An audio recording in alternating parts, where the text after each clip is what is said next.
Hai, Assalamualaikum. Selamat datang kembali di channel YouTube Ilyas Wan.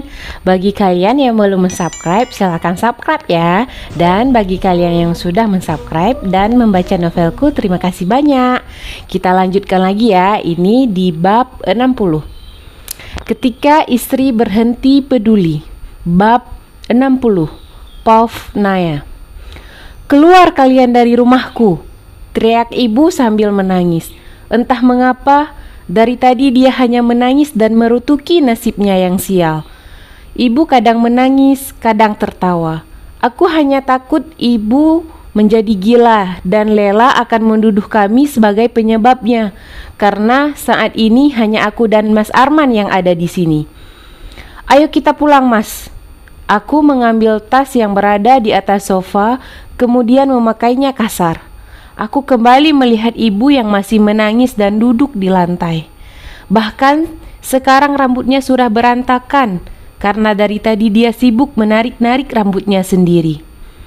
Mas, kamu mau pulang atau tinggal di sini? Tanyaku kesal pada Mas Arman yang masih berdiri terpaku melihat ke arah ibu.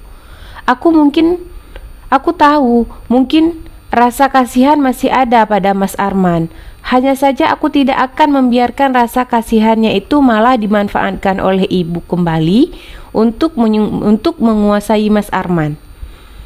Terserah jika ada yang bilang aku jahat. Aku memang bukan orang baik, tapi aku hanya berusaha untuk menyelamatkan rumah tanggaku yang terkena fitnah ibu. Jika aku tidak bisa memaafkan Mas Arman, maka dari dulu kami sudah bercerai. Tapi aku masih mengingat jika harus memberikan Mas Arman kesempatan kedua. Apalagi jika selama ini dia terkena tipu daya ibu dan Lela. Semoga saja perjuanganku tidak sia-sia. Aku pulang. Ya udah yuk. Bu, kami pamit ya. Ucap Mas Arman seraya berpamitan pada ibu. Tapi sama sekali tidak ada jawaban yang keluar dari mulut ibu. Dia hanya menangis terseduh, kemudian kembali tertawa. Aku bergidik ngeri membayangkan jika ibu benar-benar gila. Pasti akan sangat merepotkan Lela jika ibu bersikap demikian. Mas Arman mengikuti langkahku dari belakang dengan tergesa, karena langkahku semakin cepat hingga membuatnya harus mengejar. Aku sungguh muak dengan jalan hidup ibu yang harus melibatkan kami. Apalagi tadi ibu juga sampai menamparku. Apa dia tidak ingat siapa yang memberinya uang agar bisa menyewa rumah? Apa dia tidak sadar jika bukan aku yang memberikannya uang, siapa lagi? Mas Arman saja tidak mempunyai uang untuk diberikan kepada ibu dan Lela. Brak! Aku menutup pintu mobil dengan kasar. Tidak peduli Mas Arman terkejut dengan suara pintu mobil yang aku tutup kasar. Dia melirik sedikit ke arahku, kemudian memakai sabuk pengaman. Walaupun sudah di dalam mobil, samar aku masih bisa mendengar suara tangisan ibu. Entah apa yang dia tangisi. Padahal selama ini jarang sekali dia menangis. Watak ibu sangat keras. Tidak pernah sekalipun aku melihat ibu murung ataupun bersedih. Apalagi dulu Mas Arman pernah cerita, waktu ayah mertua meninggal saja, ibu tidak menangis. Sejatinya manusia pasti akan menangis jika ada orang terkasihnya meninggal. Kamu lapar? Tanya Mas Arman ketika kami sedang di jalan pulang.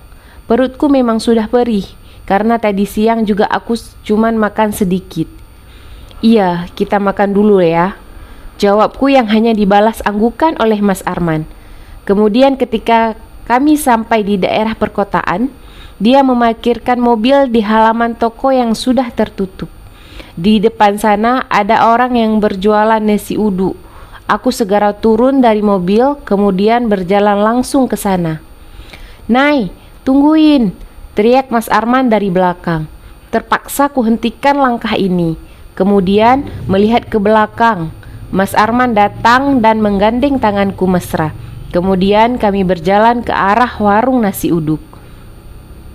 Mau menu apa sayang? Tanya Mas Arman ketika kami sudah duduk.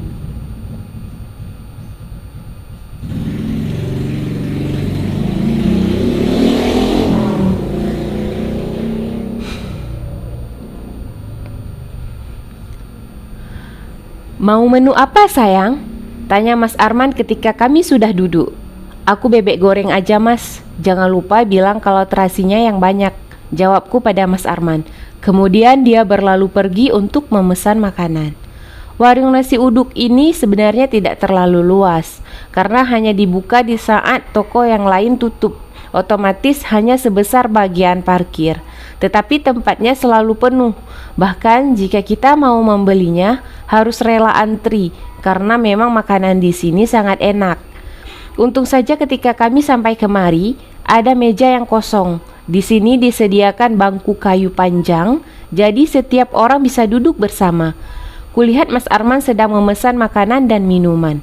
Aku mengambil ponsel dan melihat perkembangan tulisanku di beberapa platform. Ternyata banyak sekali komentar dari beberapa pembaca yang memintaku untuk meneruskan cerita yang pernah aku tulis. Sebenarnya bukan aku tidak mau melanjutkan, hanya saja beberapa masalah yang menghampiri membuat moodku hancur. Apalagi jika harus bekerja dan bertemu Pak Putra. Iya nih kek, ini aku lagi istirahat sebentar. Tiba-tiba terdengar suara yang sangat aku kenali. Entah mengapa perasaanku jadi tidak enak, seperti akan terjadi sesuatu yang tidak aku inginkan. Aku menoleh ke sumber suara yang duduk tepat di sebelahku. Mataku terbelalak melihat Pak Putra yang sedang duduk sambil menelpon. Entah siapa yang dia telpon, tapi kenapa harus duduk di sini? Memang sih bangkunya panjang, tapi tetap saja aku risih. Aku segera memegang wajah dengan tangan kiri. Tanganku sudah tidak berkonsentrasi membalas semua komentar pembaca setiaku. Sayang, kamu kenapa? Tanya Mas Arman ketika sampai di tempat duduk. Gak apa-apa kok mas, aku cuman kayak kangen Dava aja, jawabku terbata. Sengaja aku mengecilkan volume suara agar Pak Putra tidak melihatku. Pesanan kamu lagi digoreng, aku juga pesan beberapa bungkus untuk Umi dan Abi, jelas Mas Arman seraya mengambil tisu yang disediakan di atas meja, kemudian mengelap sedikit air di atasnya. Mas, saya minta tisunya ya, minta Pak Putra pada Mas Arman. Akhirnya dia menyadari jika sekarang duduk bersebelahan denganku. Aku hanya berusaha tersenyum ramah agar tidak dibilang bawahan durhaka. Pak, sapaku sambil sedikit menundukkan kepala. Oh, hai Naya, kamu makan di sini juga? Tanya Pak Putra sok ramah. Aku hanya mencebikkan mulut saat mendengar suara ramahnya barusan. Sok baik. Iya pak, jawabku singkat agar tidak ada lagi pembahasan yang lebih lanjut. Kamu kenal Nay? Tanya Mas Arman padaku, matanya awas mengawasi Pak Putra. Iya mas, jadi dia itu kepala staf di kantorku kerja, jawabku menjelaskan. Mas Arman hanya menganggukkan kepalanya. Saya suaminya Naya, jawab Mas Arman menjulurkan tangannya ke arah Pak Putra, memperkenalkan diri kemudian tersenyum ramah. Oh, Anda suaminya? Tanya Pak Putra dengan heran. Iya, saya suaminya. Mas Arman kembali mengulang kata-katanya tadi, menjelaskan jika dia memang suamiku. Saya pikir Naya masih gadis, belum menikah. Terka Pak Putra yang membuat mataku melotot. Bukankah aku sudah mengisi biodataku? Dan di sana memang tertulis jika aku sudah menikah. Maksudnya? Tanya Mas Arman lagi seakan ingin memastikan jika dia salah dengar. Iya, saya pikir Naya single, ternyata sudah menikah. Jawab Pak Putra lagi tanpa rasa bersalah sedikit pun. Dia hanya cengengesan lalu langsung duduk di tempatnya tadi. Mas Arman mulai menatapku dengan tatapan penuh pertanyaan. Aku hanya mengurutkan kening, tidak mengerti apa yang harus aku jelaskan. Apakah Mas Arman cemburu?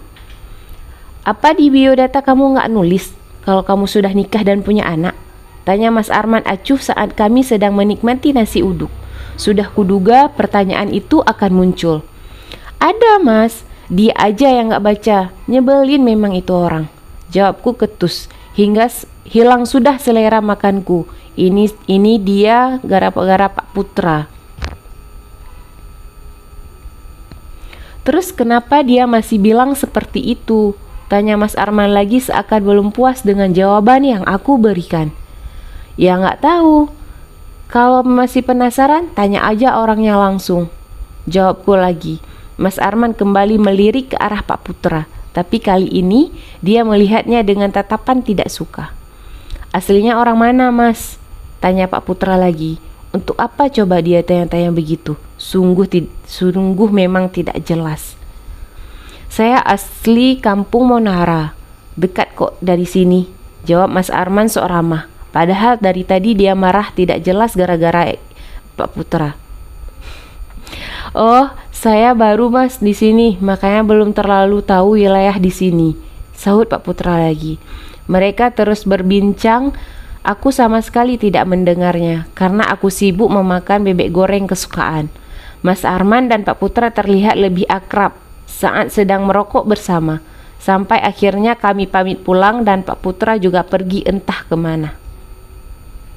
Atasan kamu itu kasihan ya, ucap Mas Arman ketika kami sedang dalam perjalanan pulang. Kasihan kenapa Mas? Tanyaku heran. Tadi katanya gak suka, sekarang malah kasihan. Dasar.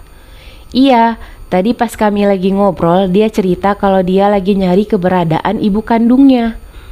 Aku hanya diam, mendengar cerita Mas Arman tentang Pak Putra. Tapi kenapa Pak Putra malah ceritanya sama Mas Arman?